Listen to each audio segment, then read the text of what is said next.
Hello everyone, welcome back to Fight Tonight channel. Friends, before starting to watch this video, I would like to ask you to subscribe to my channel. Thanks for supporting me, guys. The head of the WBC, Mauricio Suleiman, said that by July 21, the absolute lightweight world champion Devin Haney should decide whether he will stay in his weight category and fight Shakur Stevenson, or rise to the first welterweight division and fight Regis Progreis. July 21 is the last day for Haney to decide whether he will fight Regis Progreis or stay in the lightweight division.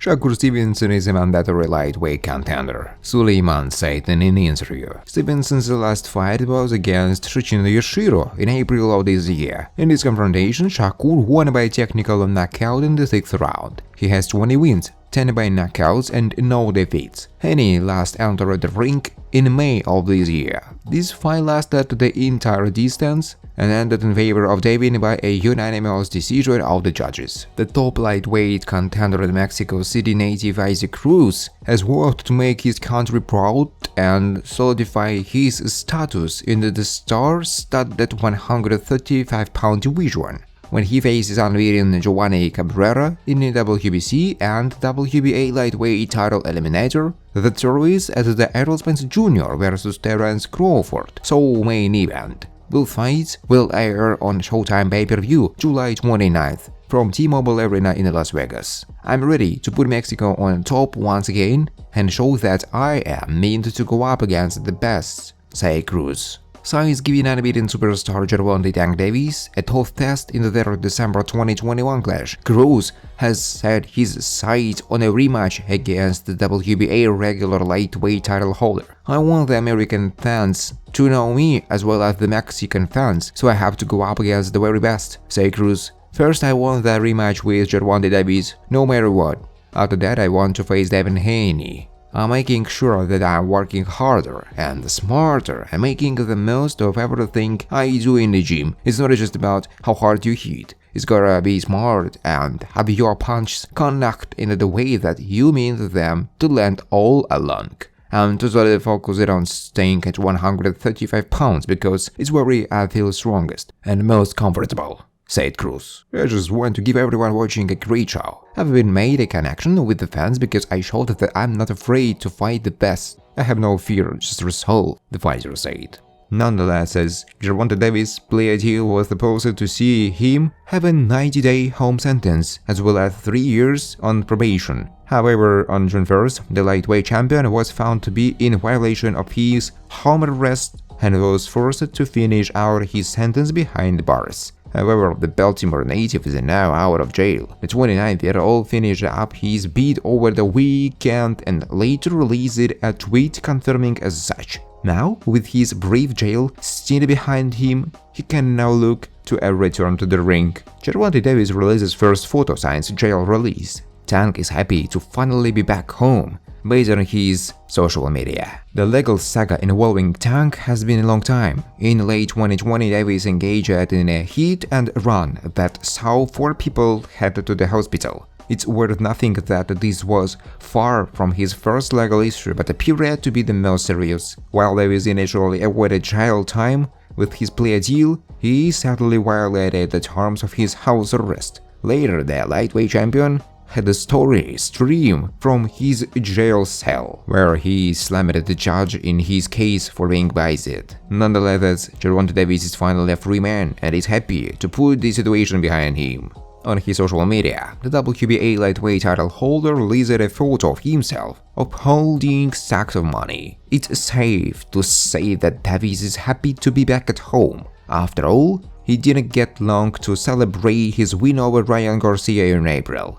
Following the victory, Davis was interested in a potential fight with Devin Haney and Shakur Stevenson. However, the champion hasn't discussed any sort of return plans since the end of his legal situation.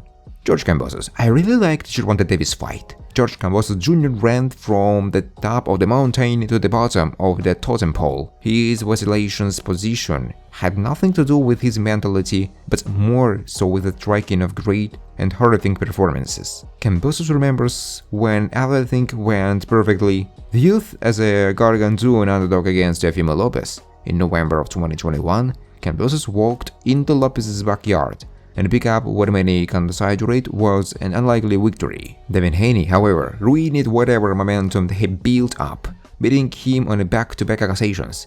Pissed off and despondent, Cambosos seriously contemplated retirement. That, of course, was short-lived. Prepared with full reverence for what a Huggies brings to the table, Cambosos is convinced that he will ultimately take care of business and move on to bigger and better things. "There are so many great things out there," said Cambosos. "I really like the Gervonta Davis fight. Davis currently won't be fighting anyone in the immediate future. After recently violating the terms of his house arrest, Davis is now forced to spend roughly 2 months behind bars. Shakur Stevenson is in a difficult position right now, even though everyone knows how good he is. At some point, he will have to take the money that Haney's side is offering. Only in this case he will be able to become a superstar, because now he is not. In my opinion, it is not being promoted correctly. Sometimes you need to reveal someone's bluff and take the fight. It's a bit like how Tyson Fury told, 'I'll give you 30%. Agreed, after which Fury was shocked. I doubt that if Stevenson had said, "Okay, give me 25%, the fight would have taken place. It's a strange situation because even a mandatory applicant gets 30%. Here inside. WBA lightweight world champion Gervonta Davis, after leaving prison in his native Baltimore, took to social networks for the first time since May, where he left a very concise message. Recall that on May 5, Davis was sentenced for a car accident in November 2020, in which 4 people were injured. He caused an incident and fled the scene of the crime without providing assistance to the victims. Since the boxer agreed to a deal with the investigation and pleaded guilty to 4 traffic violations, he initially avoided jail time. He was given a trifling 90 days of house arrest, 3 years of probation, and 200 hours of community service. But less than a month later, Davis violated the terms of a house arrest warrant, after which he was sent by the court to serve out the rest of his 3-month sentence in prison. It's doubtful that it disciplined him, but who knows? His coach was convinced that prison was what he needed to come to his senses. We'll see. Yesterday, July 13, the first photo of an overgrown Gervonta appeared, which an officer takes out of the prison territory, and so leaving the dangers behind, the American boxing superstar saluted with a corresponding smile face. And that's it. This Saturday night, for the first time in his career, Frank Martin will headline his very own show. Standing across from him on the night is the aforementioned Arutunian, a former Olympic bronze medalist. Frank Martin wants Shakur Stevenson and Gervonta Davis fights. Thanks for watching, guys. If you like this video, please subscribe to my YouTube channel.